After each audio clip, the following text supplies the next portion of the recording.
আচ্ছা এই ট্যাঙ্কটার কাজ কি এটা জানতে হবে কিছু কথা ওয়াটার এখানে দেখেন ইংলিশ লেখা washer cooler tank washer cooler tank. কিন্তু আমরা বাংলায় বলতেছি হুইপার ট্যাঙ্ক এই যে হুইপার ট্যাঙ্ক কিন্তু এটা ওয়াশার কুলার লেখা ওয়াশার মানে কি ওয়াশ করা ইংলিশে বোঝাইছে এটা আমরা এত জ্ঞানী না আর এত পাই না আমার সাথে বোঝাই না আমি এখন চর্চা করি ভাই এটা তো এটা নিয়ে গবেষণা কি হয়েছিল এটা কি লাগছে ওয়াশার ফুলের কি ওয়াশ করা আর আমরা কি বলছি হুইপার ট্যাঙ্ক এই যে হুইপার মোটরের ট্যাঙ্ক তাহলে এখানে পানি দিবে এই পানিটা যায় কোথায় এই মোটরের মাঝখানে সুইচ দেবো ভিতর দিয়ে সুইচ দেবো তখন এখান থেকে মোটরটা পানিটা ফিসকে মারি দেবে এই পাইপের মধ্যে দিয়ে গ্লাসে পড়বে আচ্ছা এখান থেকে চলে গেলাম আমরা এই ট্যাঙ্কির সময় বললাম এটা হচ্ছে পাওয়ার থেকে ফিল্টার এই যে পাওয়ার স্টার্টিং ফিল্টার পাওয়ার স্টার্টিং এসে ফিল্টার এর ভিতরে পাওয়ার অয়েল থাকে বুঝতেছেন পাওয়ার স্টার্টিং ভিতরে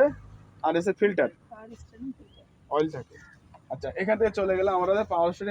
স্টার্টিং বক্স যেটা স্টার্টিং ঘোরা ওখানে বলে বক্স আচ্ছা এখানে কি বলছে মোটরটা তেলটাকে স্পিড করায় এই বেলের মাধ্যমে